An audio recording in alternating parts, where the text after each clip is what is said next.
Dalam sebuah hadis qudsi Allah berfirman, aku adalah suatu perbendaharaan yang tersembunyi. Aku ingin agar aku dikenali. Maka aku ciptakan ciptaan agar dengan ciptaan itu kalian mengenali aku. Jadi tujuan utama Allah menciptakan semua ciptaan itu cuma satu tujuannya, untuk mengenali Dia. Tujuannya itu. Setelah kita mengenal Dia, kita ingin mengekspresikan pengenalan kita kepada Dia, maka muncullah yang namanya ibadah. Kan kiri mengatakan dalam sebuah hadis qudsi, ini saya ulang-ulang. Ketika Nabi Musa ditegur oleh Allah, "Hei Musa, kenapa ketika aku sakit kamu tidak menjenguk aku?" Lalu Musa berkata, "Bagaimana engkau bisa sakit ya Allah? Yang sakit adalah tetanggamu. Dan kalau kamu menjenguk tetanggamu, sesungguhnya kamu menjenguk aku." Yang datang ke rumah saya, dia pamitan sama saya. Dia mau pergi umroh. Saya tahu teman saya ini punya ibunya yang sakit. Saya bilang, "Ibumu di mana?" "Ya ibu sudah dititipkan di panti asuhan." "Gila," saya bilang, "kamu mau nyari apa kamu ke sana?" Saya jelaskan, akhirnya dia nggak pergi ke sana. "Rawat ibumu, itu umrohmu yang sebenarnya." Alhamdulillah hari ini kita masih diberikan hari baru untuk belajar hal-hal baru. Semoga setiap bangun pagi kita memiliki kesadaran baru untuk menginovasi kehidupan kita dengan pemikiran-pemikiran yang baru, cara pandang yang baru yang membuat kita menjadi semakin berkualitas hidupnya, semakin berbahagia, semakin sejahtera, semakin berkelimpahan, semakin sehat. Karena sejatinya hidup itu harusnya menakjubkan. Kalau hidup tidak menakjubkan, pasti ada yang salah. Karena Allah berulang kali mengatakan dalam Al-Quran, ya Allah itu ke semesta hanya menurunkan berkah, tidak pernah menurunkan musibah. Semua musibah akibat dari perilakumu sendiri, kata Allah. Jadi harusnya hidup kita sehat, berkelimpahan, tidak kekurangan. Kalau kita banyak masalah dalam hidup, itu artinya teguran bahwa ada sesuatu yang harus diubah dalam kehidupan kita. Itu aja pesannya. Oleh karena itu kita bersyukur hari ini kita masih dikumpulkan di tempat yang penuh berkah ini untuk sama-sama belajar. Semoga ilmu pengetahuan yang dialirkan semesta kepada kita hari ini menjadi ilmu yang bisa menyelamatkan kita, menjadi syafaat bagi kita. Syafaat itu bukan nanti, syafaat itu di sini, saat ini, sekarang. Oleh karena itu mari kita puji Allah bersama-sama membaca hamdalah. Alhamdulillahirabbil alamin. Mari kita awali kajian kita hari ini bersama-sama memohon ridho dan berkah Allah. Semoga kita diberikan kecerdasan, kemampuan untuk bisa menangkap semua sinyal-sinyal ilahi yang disampaikan kepada kita, sehingga proses belajar di ruang kehidupan ini terus mengalami peningkatan. Sehingga dari waktu ke waktu kesadaran kita terus meningkat. Semoga sebelum kita berpulang menuju tempat akhir kita, kita bisa mencapai puncaknya kesadaran. Karena ketika kita bisa mencapai puncaknya kesadaran, sadar bahwa diri kita adalah percikan cahaya ilahi, sadar bahwa diri kita adalah sebentuk jiwa yang akan kembali kepada asalnya, sadar bahwa kita bukan tubuh, bukan pikiran, bukan perasaan, sadar bahwa kita adalah bagian dari dirinya ilahi, maka tugas kita adalah mengembalikan diri sejati kita ke tempat asalnya. Itulah tanggung jawab kita. Oleh karena itu, mari kita sapa asma Allah dengan kelembutan dan cinta, seraya membaca basmalah. Bismillahirrahmanirrahim. Kajian kita hari ini, saya akan berbicara secara spesifik tentang bagaimana cara semesta menyelamatkan jiwa. Bagaimana cara semesta menyelamatkan jiwa. Mengapa kajian ini penting? Karena menurut pengalaman pribadi saya, sepanjang kita tidak mengerti siapa diri sejati kita, sepanjang kita tidak mengerti siapa sesungguhnya diri kita, maka kita dalam kehidupan ini akan terus terombang-ambing, diombang-ambing oleh diri palsu kita, pikiran gelap kita yang tidak tersinari oleh cahaya ilahi. Sehingga kesadaran kita bukan semakin tumbuh, malah kesadaran kita dari hari ke hari semakin turun. Dan di kesadaran yang rendah, disitulah akan tercipta yang namanya neraka. Tapi di kesadaran yang tinggi, di situ akan tercipta yang namanya surga. Karena istilah neraka dan surga itu tidak ada di dalam kitab suci manapun. Kalau dalam bahasa Quran tidak ada surga, yang ada jannah. Dalam bahasa Quran tidak ada neraka, yang adalah nar. Apakah yang dimaksud dengan jannah dan nar dalam bahasa Quran sama dengan surga dan neraka yang dimaksud oleh bahasa lain di luar bahasa Arab? Tentu saja kita harus belajar kecerdasan dari bahasa. Karena setiap bangsa itu punya peradaban sendiri, punya kecerdasan sendiri, dan mereka merefleksikan kecerdasannya dalam bahasa. Kalau merujuk pada Quran surat Hud ayat 106, 107, 108, Allah sendiri yang mengatakan bahwa neraka itu adalah tempat di mana kita masih bernafas. Bahkan langit dan bumi masih ada. Begitu kata Quran. Fa'ammal ladina syaku fafinnar lahum fiha zafirun wasahikun. Jadi neraka itu adalah tempat di mana kamu masih bernafas. Bahkan langit dan bumi masih ada. Begitu kata Quran. Jadi jangan kita ini mengaku-ngaku berpedoman Quran, sementara ketika Quran bilang begitu, kita menolaknya. Karena berbeda dengan apa kata orang. Saya ini adalah seorang pembelajar. Saya kalau berbicara sesuatu, pasti saya belajar lebih dalam. Dan saya tidak mungkin menyampaikan sesuatu yang belum saya kaji. Saya belajar 6 keterampilan berpikir. Mulai dari mengingat, memahami, menerapkan, menganalisis, mengevaluasi, sampai mensintesa pengetahuan. Itu adalah hari-hari saya. Karena apa? Karena saya berprofesi sebagai seorang pengajar di university. Jadi tiap hari saya bergelut dengan riset. Setiap hari saya bergelut dengan pemikiran-pemikiran ilmiah. Setiap hari saya bergelut dengan pemikiran-pemikiran sains. Otomatis ya pikiran saya terbentuk dengan sendirinya sebagai saintis. Saintis itu adalah orang yang berpikir saintifik. Saintifik bahasa lainnya adalah berpikir ilmiah. Nah, karena terbiasa seperti itu, maka setiap saya belajar, pasti saya menggunakan berbagai kerangka, berbagai disiplin, berbagai sudut pandang. Karena alam semesta ini sendiri namanya kan universe. Bahkan sekarang sudah bukan universe lagi. Orang menyebut alam semesta ini adalah multiverse. Sudah bukan uni, tapi multi.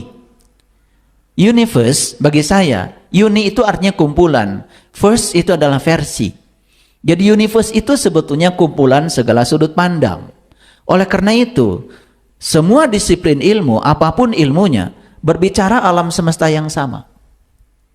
Biologi itu berbicara alam, fisika berbicara alam, kimia berbicara alam, geografi berbicara alam, astronomi berbicara alam.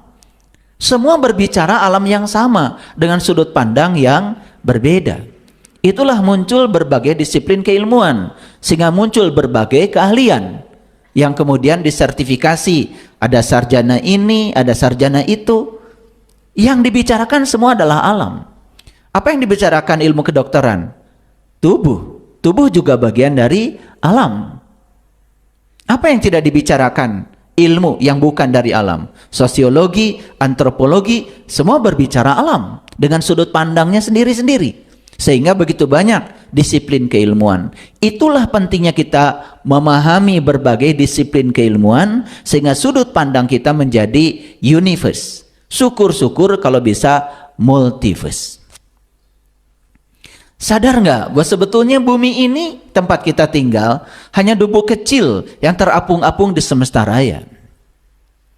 Matahari yang kita saksikan tiap pagi itu besarnya 1.000.000 kali bumi, itu matahari. Dan model matahari yang kayak gitu di alam semesta bukan satu. Bukan satu. Karena keterbatasan penglihatan kita mengira semesta itu cuman matahari, bumi, dan bulan. Karena kita tidak melihat yang lain. Sesekali Jupiter muncul, sesekali Mars muncul. Walaupun ukurannya sangat kecil. Karena begitu jauh dari bumi kita. Sesuatu yang tidak kelihatan oleh kita bukan berarti mereka tidak ada. Cuman karena keterbatasan mata kita. Yang model kayak bumi ini di galaksi Bima Sakti aja ada 250 miliar buah. Yang model kayak bumi ini. Terus kalau bumi ini tidak ada dan semua kehidupan di dunia ini tidak ada, semua manusia tidak ada, terus memangnya ketiadaan kita ini berpengaruh kepada alam semesta yang tanpa batas? Kalau debu kecil ini tidak ada, tidak mengganggu konstelasi sistem, ya, sistem perbintangan, sistem astronomi, tidak akan mengganggu. Betapa kecilnya bumi kita. Nah, kalau bumi kita ada sudah sebesar debu, Indonesia sebesar apa ya? Lah kalau Indonesia sebesar bumi sebesar debu, Indonesia sepersekian dari debu itu, terus kita ini sebesar apa ya di semesta ini? Nah, cuma karena kita tidak punya sudut pandang yang luas, lalu memandang sesuatu hanya melihat dari kedangkalan pikiran kita sendiri, muncul yang namanya kebodohan. Sehingga kesimpulan-kesimpulan yang kita ambil menjadi tidak bersifat universal. Nah, oleh karena itu izinkan saya hari ini akan berbicara sedikit agak dalam, tetapi perlu rasional, karena agama itu akal dan tidak ada agamanya bagi yang tidak berakal. Jadi kembali pada topik kita adalah bagaimana cara semesta menyelamatkan jiwa. Nah, kita harus ngerti dulu jiwa itu apa. Kan itu masalahnya. Kita sering menyebut kata itu, tapi kita juga tidak mengerti. Nah, kalau ingin memahami jiwa itu apa, tentu saja tidak mungkin saya menjelaskan jiwa dengan kata-kata. Karena jiwa itu adalah diri sejati kita. Jiwa itu adalah pribadi kita. Hanya dengan cara mengalami, kita akan bisa memahami. Tidak mungkin kita memahami dengan cara mendengarkan penjelasan, apalagi definisi. Semua definisi bersifat terbatas. Semua definisi malah justru sesuatu yang luas menjadi sempit gara-gara ada definisi. Coba definisikan rambutan. Rambutan adalah sejenis buah yang di luarnya ada bulu-bulunya, di dalamnya ada bijinya, kemudian ada yang manis-manisnya. Coba, kalau saya membuat definisi itu, apakah cukup menggambarkan realitas dari rambutan itu? Tidak cukup. Makanya banyak orang yang bikin definisi tentang satu objek, sebut saja rambutan. Dan definisi yang dibuat satu orang dengan orang yang lain bisa beda-beda. Nah, kita juga jadi bingung, betul nggak? Kita mau pakai definisi yang mana? Ya tentu saja supaya tidak bingung, ambil rambutannya, pegang, lihat, dan rasakan. Setelah kita merasakan dan kita mengenalnya dengan pengalaman pribadi kita, bahkan semua definisi itu menjadi tidak penting lagi bagi kita. Sama seperti jiwa. Jiwa dan ruh sesuatu yang berbeda. Yang Allah tiupkan ke dalam diri kita itu bukan jiwa, tetapi ruh. Di Quran Allah berfirman, "Fa idza sawaituhu wa nafakhtu fihi min ruhi faqa'u lahu sajidin." ketika aku sudah selesai menciptakan tubuhmu, ini bungkus, ini kerangka jasmani, maka setelah selesai diciptakan di rahim ibu dengan proses yang sangat alami, satu sel dari ayah, satu sel dari ibu, karena ayah dan ibu kita berpelukan, maka berpadulah dua sel dengan proses alamiah dan kehadiran dirinya, maka dua sel terjadi proses pembelahan sel, sampai akhirnya orang dewasa seperti kita ini sudah memiliki kurang lebih sekitar 100 triliun sel. Satu orang dewasa itu. Nah, setelah sempurna diciptakan tubuh ini oleh Allah, lalu Allah tiupkan ruhku. Yang ditiupkan ke dalam jasad kita ini bukan ruh kita. Tidak ada ruh Saiful Karim, tidak ada ruh si Agus, tidak ada ruh Asep, tidak ada ruh Dadang, gak ada. Yang ditiupkan itu adalah ruhku. Mirruhi. Yang ditiupkan adalah ruhku. Ku di situ adalah Allah. Jadi yang ditiupkan ke dalam diri kita itu adalah bagian dari dirinya. Terus kita ini siapa sebetulnya? Cuman karena kita tidak pernah menyadari secara dalam kata-kata itu, hanya mendengar apa kata orang, lalu kita terjebak dalam kedangkalan, sehingga kita tidak mengerti sebetulnya siapa diri kita yang sesungguhnya. Nah, dalam Al-Quran Allah menjelaskan lagi, laqad kafaral ladzina qalu innallaha salisu salasa. Kalau kita berbicara tentang ruh, dalam tradisi Islam itu ada tiga.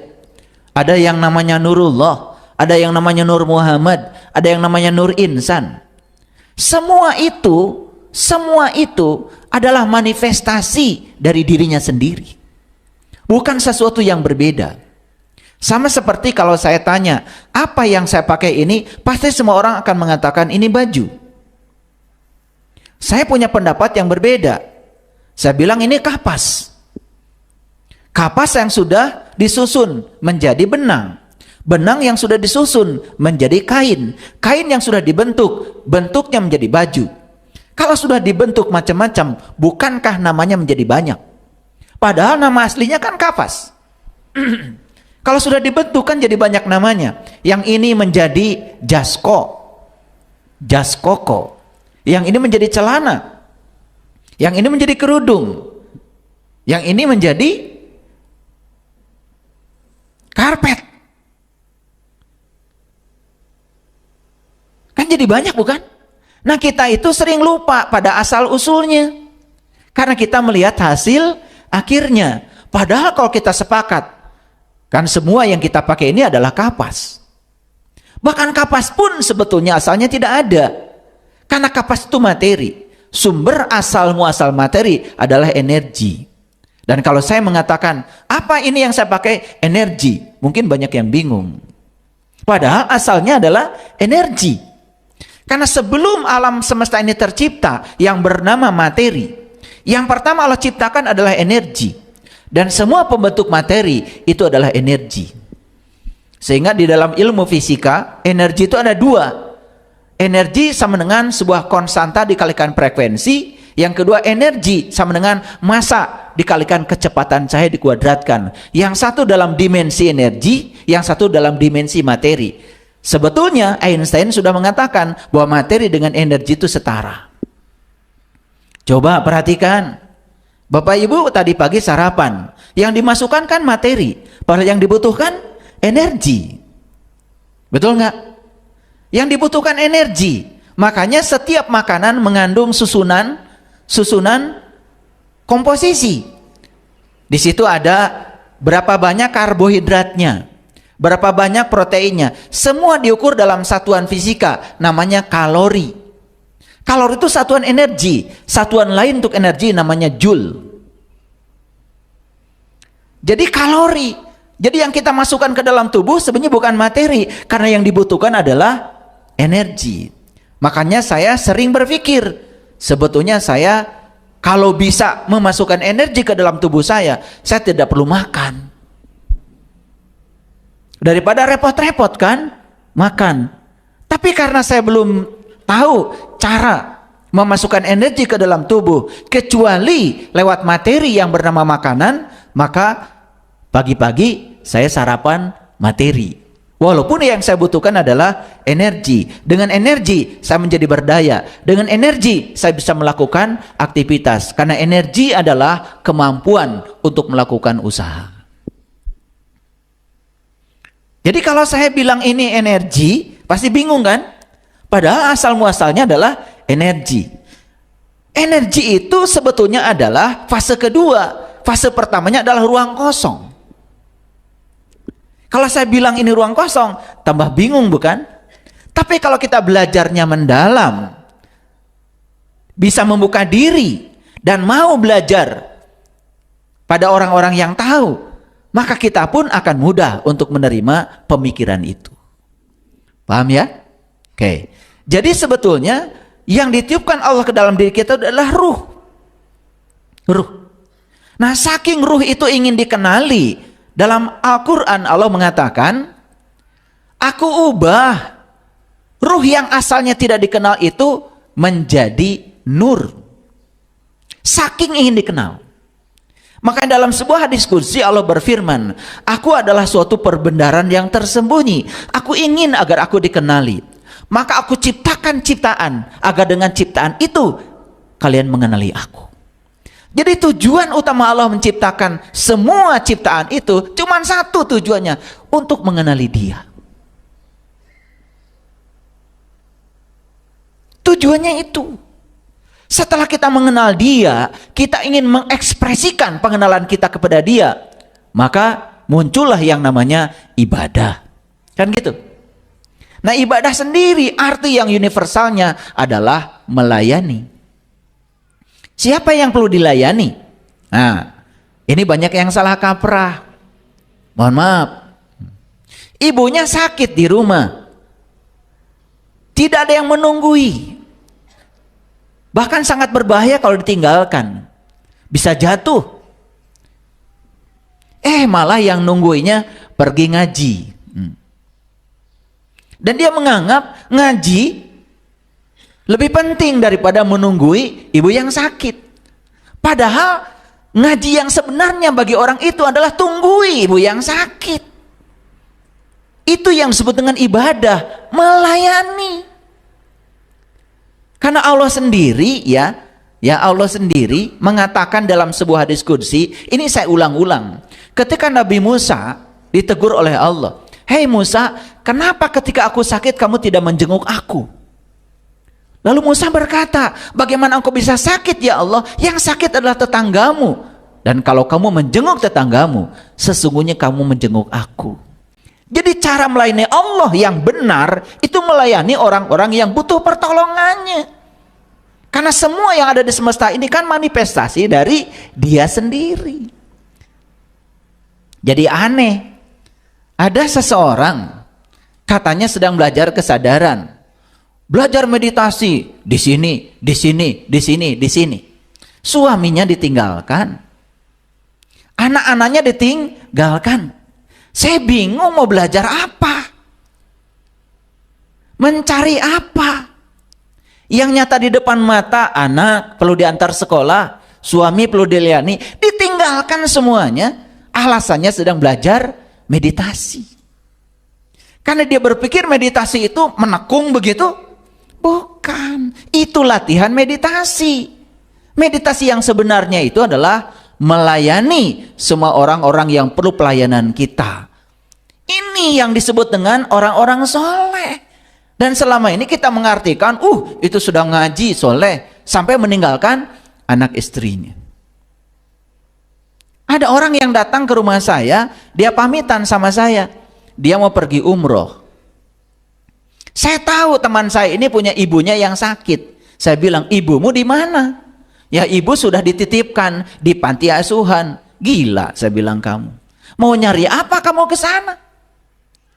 Saya jelaskan, akhirnya dia nggak pergi ke sana. Rawat ibumu, itu umrohmu yang sebenarnya. Jadi jangan aneh-aneh hidup itu. Jangan lari dari realitas. Karena ibu yang sakit, siapapun, itu adalah sarana untuk menempa jiwa kita. Itu adalah jalan keselamatan jiwa kita. Udah mulai masuk ya ke judul ini? Ya, Makanya kita akan belajar bagaimana cara semesta menyelamatkan jiwa. Jadi jiwa itu yang mana sebetulnya? Yang ditiupkan Allah adalah ruhku. Kemudian Allah menyatakan dalam Al-Quran, supaya kamu mengenalinya, maka ruh itu aku jadikan sebagai nur. Itu manifestasi, supaya dikenal. Karena energi yang paling gampang dikenal, itu adalah cahaya. Nah sekarang, nur itu dalam tradisi Islam ada 3. Ada Nurullah, ada Nur Muhammad, ada Nur Insan. Nah Nur Insan ini yang sering disebut sebagai jiwa. Jadi beda ruh dengan jiwa. Paham ya? Jadi jiwa itu sebetulnya adalah diri kita. Diri sejati kita. Maka jiwa itu harus kenal pada 2 nur yang berikutnya. Nurullah dan Nur Muhammad. Kalau dia bisa bermanunggal, maka jiwa itu tidak mungkin keluar dari jalur yang digariskan buat jiwa. Nah, oleh karena itu maka ya, saya pernah membaca buku yang sangat keren. Yang menulis buku itu orang fisika kekinian, namanya Gary Zukav. Judul bukunya The Seat of the Soul. Nah, dia menjelaskan perbedaan ruh dengan jiwa. Dan dia mengatakan, jiwa itu adalah ruh juga, tapi ruh yang terkoyak. Nah, itu mudah sekali memahaminya, ya. Jadi ibarat gini nih, sebetulnya air itu, air tahu ya? Air itu ada nggak dalam minyak? Ada. Bagian terbesar dari minyak itu kan sebetulnya air. Jadi sebetulnya minyak itu air.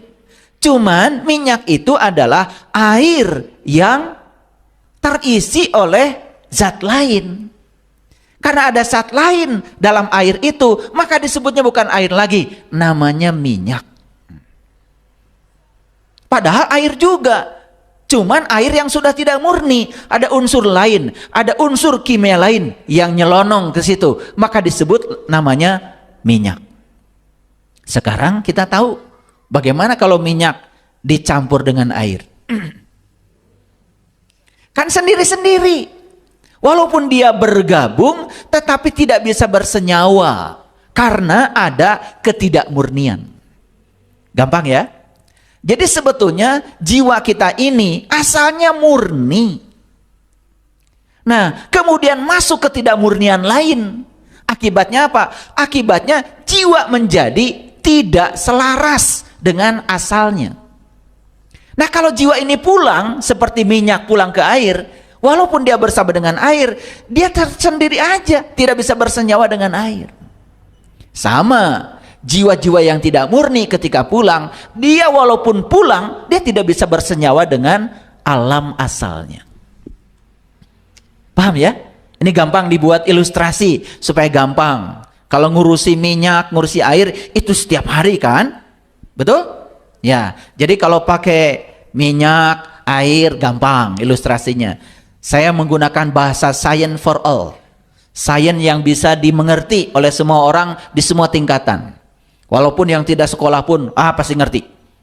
Makanya saya menghindar dari kata-kata yang terlalu saintifik. Paham ya? Nah, bisa nggak membayangkan jiwa kita itu seperti itu? Bisa ya? Oke. Jadi sebetulnya sangat masuk akal kalau Allah mengatakan, beruntunglah mereka yang menyucikan jiwanya, dan rugilah mereka yang mengotorinya.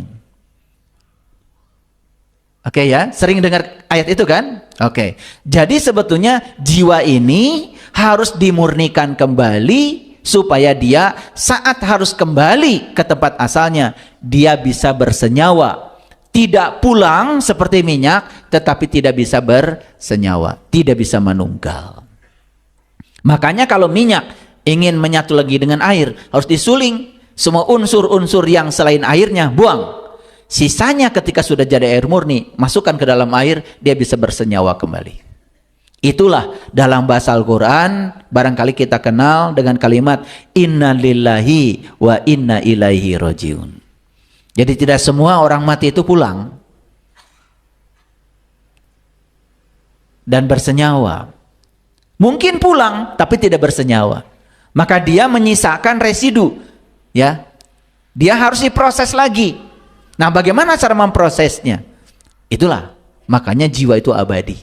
Akan diproses terus menerus sampai murni kembali.